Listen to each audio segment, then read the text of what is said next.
Twisted में अब तक ई सब का जरा तू क्यों के खून कर देले बाड़ू?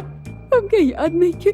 उम्मीद बा क्यों तोकरा के देख लेना होगी, और यदि तोसे कुछ पूछे सुना तो बोल दिया तू घर पर रह लू। यदि हमनी के पता बा कि ये खून जारा कैले बाड़ी तो आप लोग ओकरा गिरफ्तार काहे नहीं की करत? जारा मुरा बिया, बाकी वजह आलिया बिया। ये तो आलिया के नंबर बा, लेकिन हमार वाइफ आलिया से बात करत रहे। लेकिन हमके ब्लैकमेल करना इतना आसान नहीं है मिसेस रायचंद। अगर वो क्लिप वायरल हो गई तो सोचा का हुई? तोहरा पता बा तू बदमाश औरत बाड़ू। हाँ हम मानी। अब सुनो, अगर आज के बाद तू हमनी से भिड़े के कोशिश कयू ना, तहर कपड़ा ना उतारे, तहर चमड़ी उधेड़ दे। शायद हम जे कहनी अगर हम ना कैले रहती तो आज नैना मैम हम लोगन के साथ रहती।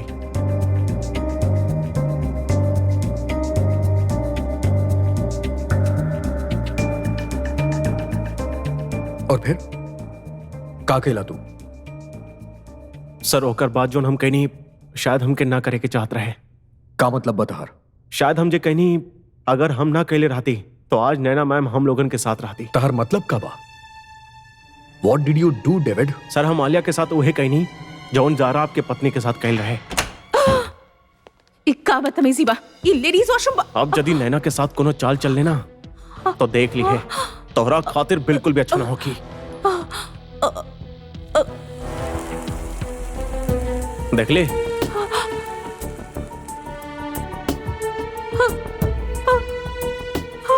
देख ले ना, जान से हाथ धोए के पड़ जाई। और यदि जान भी ना गई ना तो सोच तोरी चेहरा, तोरी खूबसूरत सा चेहरा जौन इतना ब्रांड एंडोर्स करेला ना और तो कितना पैसा कमा के देवेला। सोच ला। छोड़ दो प्लीज। पक्का कमीनी औरत आपन पागल प्रेमी के सब कुछ बता देली होगी सर, और उहे प्लीज हमके माफ कर दी सर। का तारा पास रिकॉर्डिंग बा जौन तू नैना के देला? हाँ सर। वो हमके दे सकेला तू? बिल्कुल सर, और ये रिकॉर्डिंग आप सीधे जाके पुलिस के दिखाई है। हमारे साथ होकर बात कहा होगी, हमके कोनो परवाह नहीं है। कम से कम पुलिस के पास एगो पक्का सबूत तो होगी सर। ना डेविड, हम ही ना कर सकेली। सिर्फ ये एक रिकॉर्डिंग काफी ना हुई। हमनी के पुलिस के पास ये रिकॉर्डिंग के बजाय भी और सबूत ले जाए के पड़ी। लेकिन सर ये सबूत काफी काहे ना बा? काहे कि हम आलिया के सेक्शन 377 के आधार पे ना पकड़ावे चाहता नहीं। हम ओकरा ई मर्डर के खातिर अंदर करावे चाहता नहीं, और ओकरा खातिर हमरा के और कुछ चाहिए, बहुत कुछ। और ये सबूत कहाँ से लेके आए? उहे करी जौन एकर बीवी के ले रहल। और का?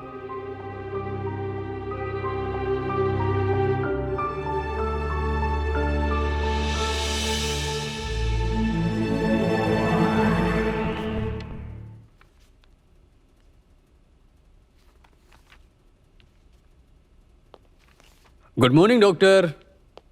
Good morning. ए आपके कुरियर आयल बा। हमरा खातिर? हाँ। के भेजले बा? पता ना, एक कुरियर बॉय देके गइल बा। अच्छा तू जा। जी।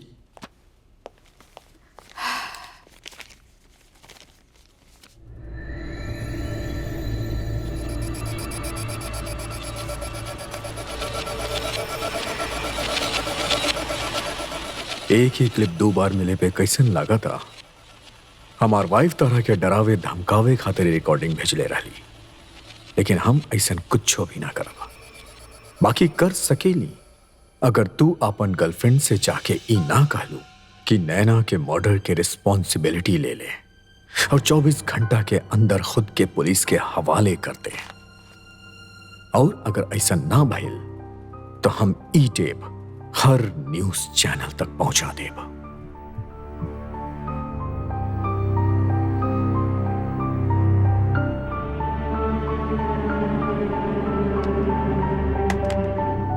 अब हम लोग क्या करब? मतलब ओकरा सब कुछ पता चल गई? मतलब ये कि ओकर बीवी हमनी के ब्लैकमेल करे की कोशिश करत रही और हम ओकरा मार देनी।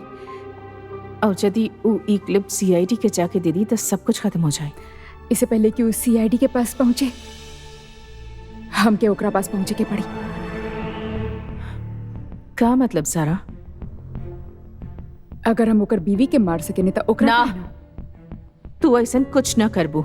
अब कौनो खून ना होके हमके पुलिस के पास जाए के चाहिए। हमके लगता हमके सरेंडर कर देवे के चाहिए। आलिया, बिल्कुल भी ना आलिया, तू ऐसा कुछ ना करबू। हम लोग कितना मेहनत करके यहाँ तक आइल बानी, केहू हमनी के बीच में ना आ सकेला, समझ लो। सारा, तू भी ना। सारा तू गलत कर... तू भी ना। आलिया, तो के समझ आ रहा बा? सारा रुक जा। सारा छोड़ हमके। सारा हमके सारा तू का करल बाड़ू? सारा हमार बात समझे की कोशिश करा। सारा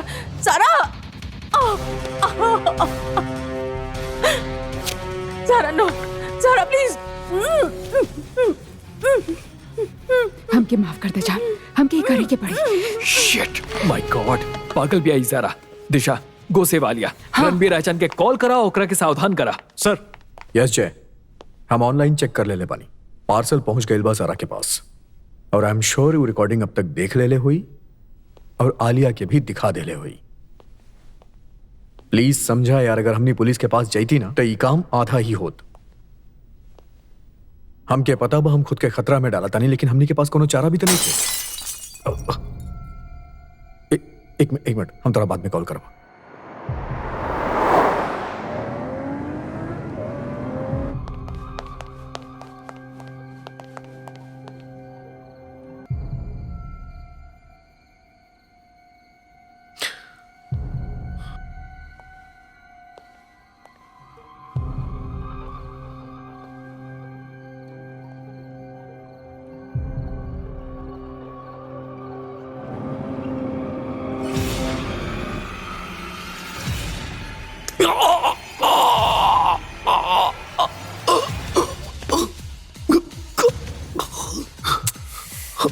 शायद तो ये चाहत रहा कि हम तहरा पास आई और तोहके मारे की कोशिश करी,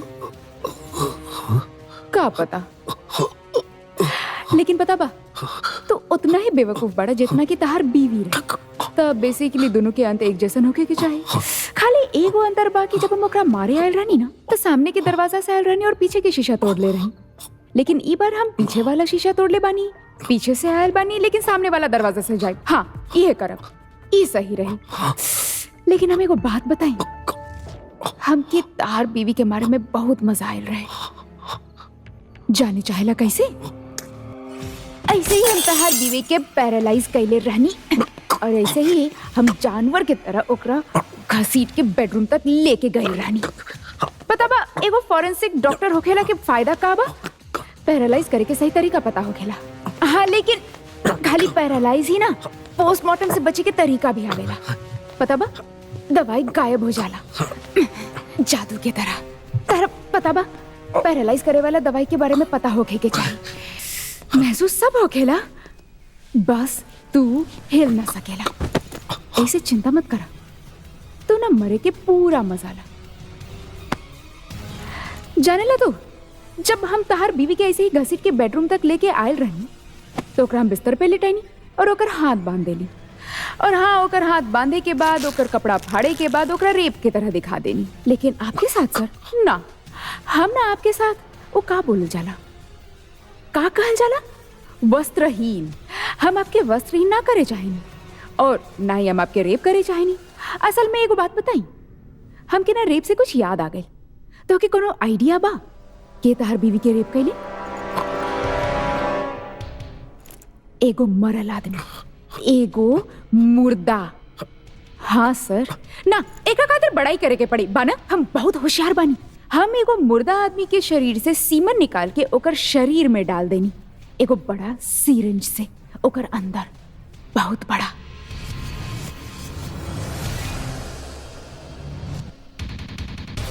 हाँ हाँ हमर भाई, हमके घूरा मत। मरल आदमी के सीमन 48 घंटा तक एक्टिव रहेला। ई तो के कैसे पता होगी? खैर, देखा नैना के तो गला घोट के मार ले रही, लेकिन तहरा खातिर हम कुछ बहुत खास चीज लेके आयल बानी।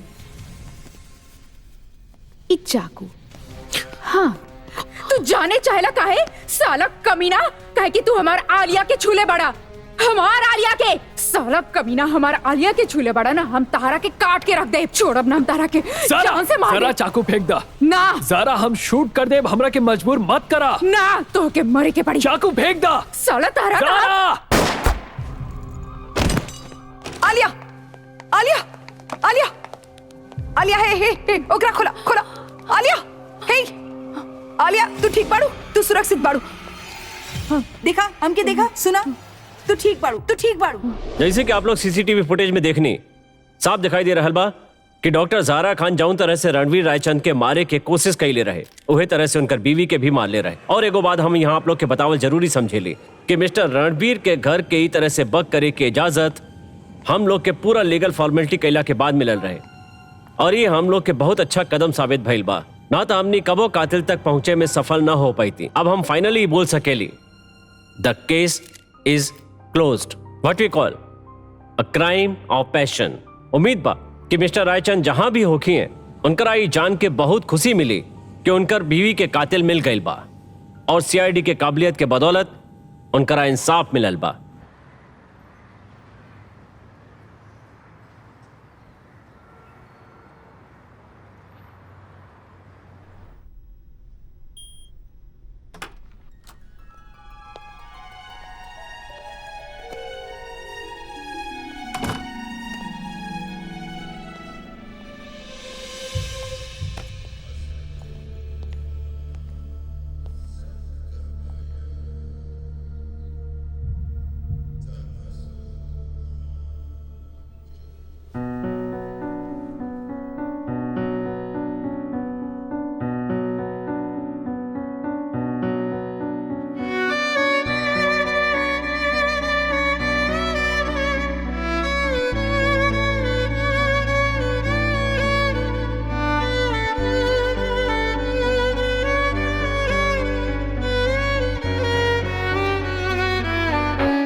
हम जिंदगी जिए लगनी तुझे मिलूं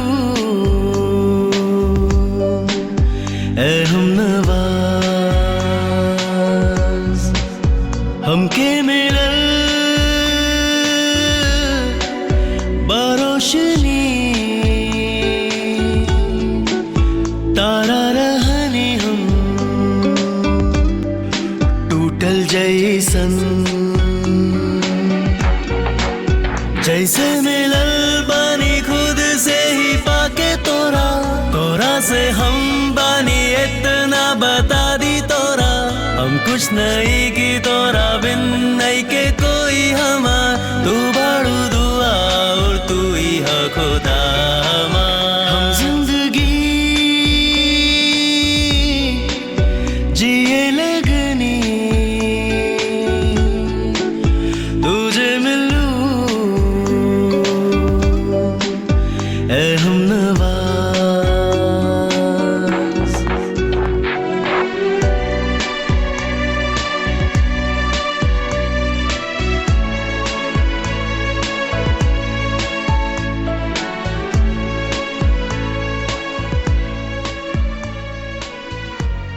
हमके पता रहे वो पागल जरूर फंस जाए। हमके एगो बलि के बकरा की जरूरत रहे और ओकरा बजाय बकरी मिल गई। ज़ारा ऊहे बकरी है। अब हम लोग के तोहर बीवी से हमेशा के लिए छुटकारा मिल गई। अब तू हमेशा खातिर हमार को अकेल बाड़ा। लेकिन हमके एगो बात बतावा बेबी, तोरा ही कैसे पता चल कि सीआईडी हमने के बयान चेक करे खातिर हमनी दोनों के फॉलो करी? हमार कहानी के सच जाने खातिर उ लोग के पास और कौनो रास्ता ना रहे। उ लोग खाली इहे करत। तू तो सच में बहुत होशियार बाड़ू। हाँ? लेकिन रणबीर, अब हम लोग के ज्यादा सावधान रहे के पड़ी। कुछ महीना तक हमके एक दूसरा से दूर रहे के पड़ी और फिर हम लोग की जताए पड़ी कि हम लोग के खोया हुआ और सोया हुआ प्यार अचानक से जाग गई बाना। राइट जान, हम लोग इतना सारा झूठ बोले बानी कि अब हम भी कंफ्यूज हो गए बानी कि सच का बा। एक फिक्र मत करा, हमके हर झूठ के अंदर के सच याद बा बेबी। सच में हम भूल गए बानी, हमकी याद दिलाई बा। श्योर। हमार पत्नी के मौत के सच। बकवास ना शुलाक। ज़ारा ओकरा मरले बाड़ी, सच। हमार बीवी ड्रग्स लेत रहली, सच। हमनी तब मिलल रहनी जब वो नशा में धुत रहली, सच। और फिर हमनी के प्लान कि ओकरा ठिकाने कैसे लगावल जाए और ओकर सारा पैसा हमनी के हो जाए, जौन मरे तक ओकर नाम पे रहे। सच। हम्म, तोहार बीवी के रिहैब जाइल सच, ओकर रिहैब से लौट के आइल झूठ, हमार अलग होइल बिल्कुल झूठ, हम्म, तोहार बीवी के ऑडियो क्लिप बनावल झूठ, वो क्लिप तो तू बनेले रहला। हम तोहार बीवी से कभी ना मिलनी झूठ, डेविड हमके डरैलस धमकैलस, ओ गॉड तो सबसे बड़ा झूठ बा। पहले की तरह रियल बनल बहुत अच्छा लग रहा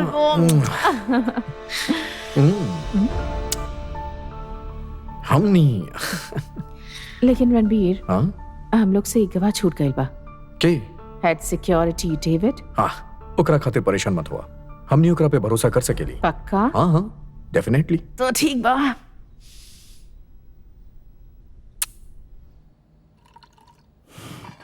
इला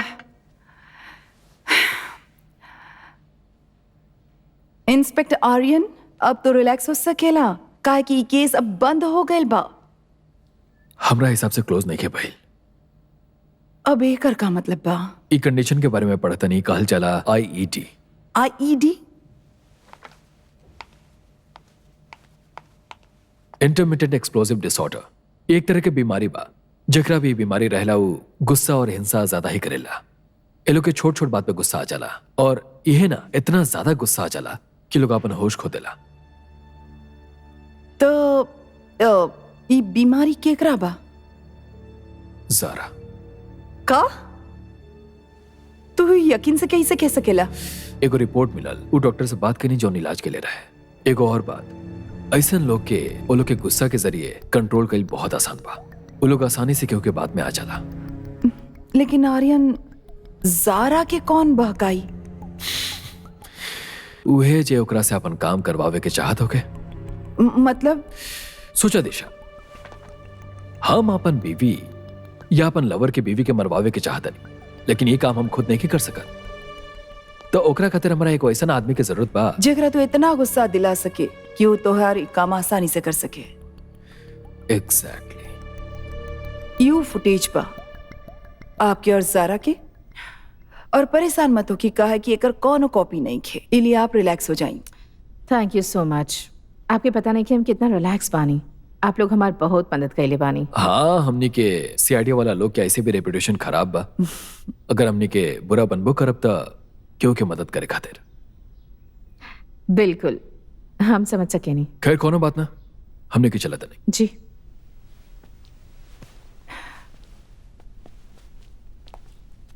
आलिया, एको बात पूछे के रहे। एक्चुअली हम ना केस के नोट्स लिखत रहनी और उनमें से कुछ डिटेल मिसिंग बा। आप ज़ारा से कैसे मिलनी? मतलब आप फैशन मॉडल बानी, वो फोरेंसिक डॉक्टर, कैसे? एक फंड रेजर रहे कैंसर रिसर्च खातिर, कुछ डॉक्टर ऑर्गेनाइज कैले रहलन, तो फैशन शो में हम भी मॉडलिंग कैले रहनी। ज़ारा भी उहे रहे, हम ओकरा से उहे मिलनी। काफी रोमांटिक लगा था। Welcome. Thank you. Take care. ध्यान रखिए। पता बा आर्यन, हमके ये बात तोहरा में बिल्कुल अच्छा ना लगेला। का? तू हमके हर जगह साथ लेके जाएला, लेकिन बतावेला ना कि मामला का हो। तुम भी तो CID में बाड़ू, खुद का है ना सोचेलू। काहे कि हम बेवकूफ बानी। अब तो खुश बड़ा, चला बतावा। Hello officers. हेलो, हम डॉक्टर शेख बानी। आर्यन माथुर। दिशा अग्रवाल। Have a seat. तब बताएं हम आप लोग के काम मदद कर सकें। सर, एकरा के जाना था नहीं आप? न्यूज में देख ले रहली, ये उहे भी है ना जे नैना रायचंद के खून कैले रहे। Am I right? अरे वाह डॉक्टर साहब, का बात बा।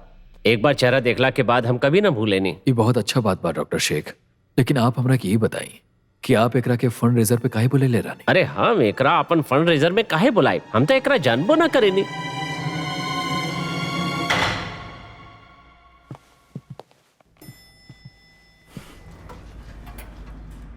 तहरा का लागेला कि आलिया ओकरा बुलाइले रहे?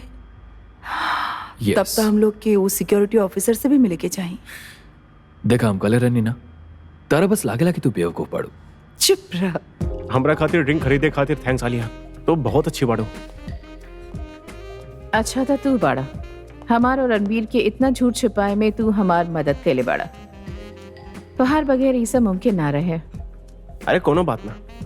वैसे आई हेट नैना रायचंद, अमीर बाप के बिगड़ी औलाद।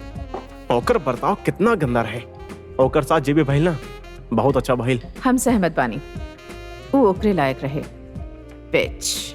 बाकी तोहार दोस्त जारा, ओकर साथ जे भइल ना, अच्छा ना भइल। वो अच्छी लड़की रहे। सच में। वैसे हमरा खातिर तो रहे, लेकिन हमके एक बात बताई। एक औरत होके दूसरा औरत के साथ सोते में कैसन लागेला?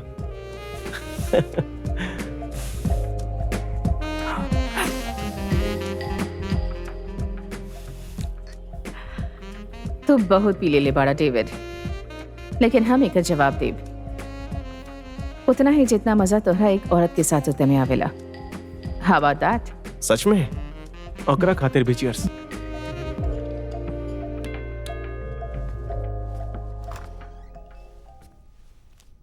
CID जी का काम बा? डेविड यहाँ बा? डेविड ये नहीं कि हम ओकर भाई बानी। बोली। कुछ जानकारी बा डेविड अभी कहाँ होगी?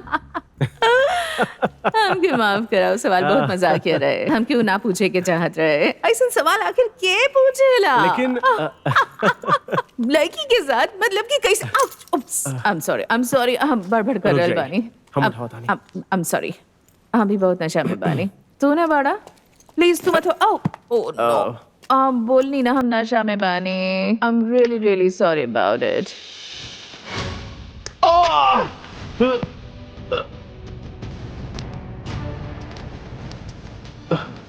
एक चीज जिंदगी हमके सिखैले बा, कोई काम अधूरा ना छोड़े के चाहे। एक चीज जरा सिखैले रहे कि आदमी के पैरालाइज कैसे कल जाला। Thank you for the help.